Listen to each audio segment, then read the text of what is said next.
देखिए दून पहले भी एक डेडिकेटेड कोविड हॉस्पिटल रह चुका है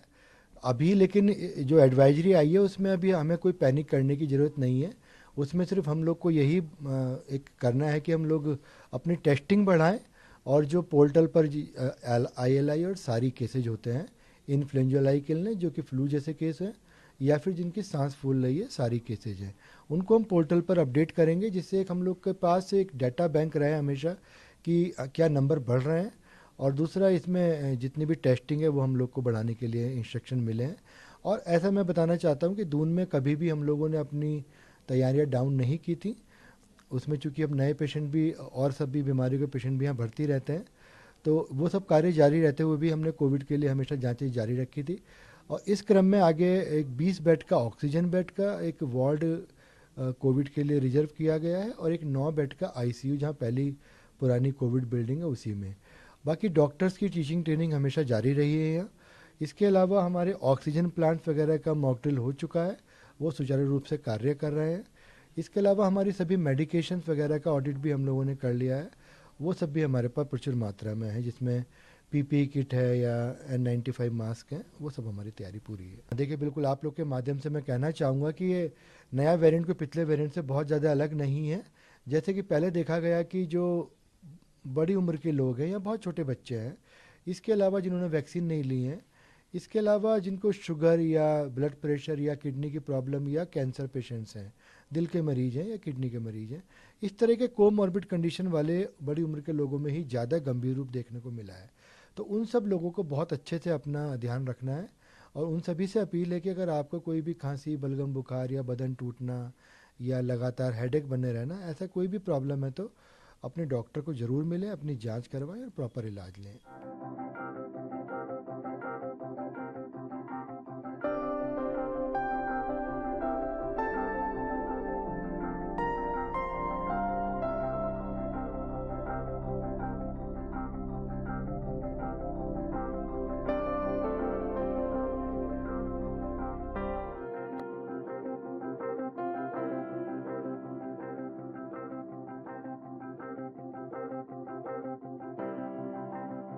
हाँ, देखिए दून पहले भी एक डेडिकेटेड कोविड हॉस्पिटल रह चुका है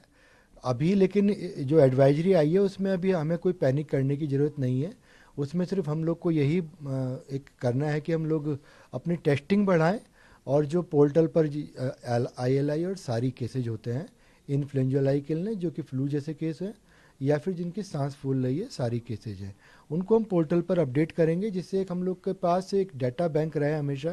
कि क्या नंबर बढ़ रहे हैं। और दूसरा, इसमें जितनी भी टेस्टिंग है वो हम लोग को बढ़ाने के लिए इंस्ट्रक्शन मिले हैं। और ऐसा मैं बताना चाहता हूँ कि दून में कभी भी हम लोगों ने अपनी तैयारियां डाउन नहीं की थी। उसमें चूंकि अब नए पेशेंट भी और सब भी बीमारियों के पेशेंट भी यहाँ भर्ती रहते हैं, तो वो सब कार्य जारी रहते हुए भी हमने कोविड के लिए हमेशा जांचें जारी रखी थी। और इस क्रम में आगे एक 20 बेड का ऑक्सीजन बेड का एक वार्ड कोविड के लिए रिजर्व किया गया है, और एक 9 बेड का ICU जहाँ पहली पुरानी कोविड बिल्डिंग है उसी में। बाकी डॉक्टर्स की टीचिंग ट्रेनिंग हमेशा जारी रही है यहाँ। इसके अलावा हमारे ऑक्सीजन प्लांट वगैरह का मॉक ड्रिल हो चुका है, वो सुचारू रूप से कार्य कर रहे हैं। इसके अलावा हमारी सभी मेडिकेशंस वगैरह का ऑडिट भी हम लोगों ने कर लिया है,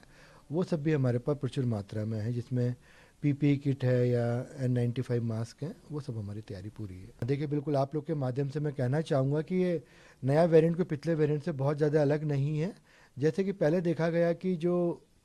बड़ी उम्र के लोग हैं या बहुत छोटे बच्चे हैं, इसके अलावा जिन्होंने वैक्सीन नहीं ली है,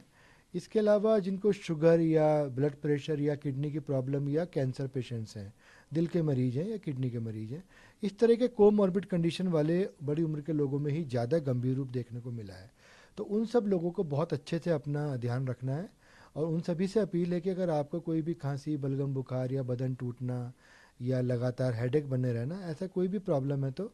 अपने डॉक्टर को ज़रूर मिलें, अपनी जांच करवाएं और प्रॉपर इलाज लें।